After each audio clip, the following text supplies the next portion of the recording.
Hiện là khơi mùi tia ra một bên này. Này là tôi. Mày hai trôi. Mùi tia ra một bên nữa. Lẽ pin bọc.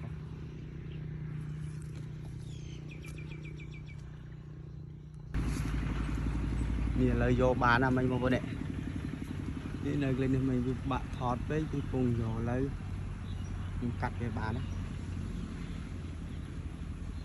Sạch miền đó, vừa sạch. Để các bạn tự rừng tôi. Em một nước.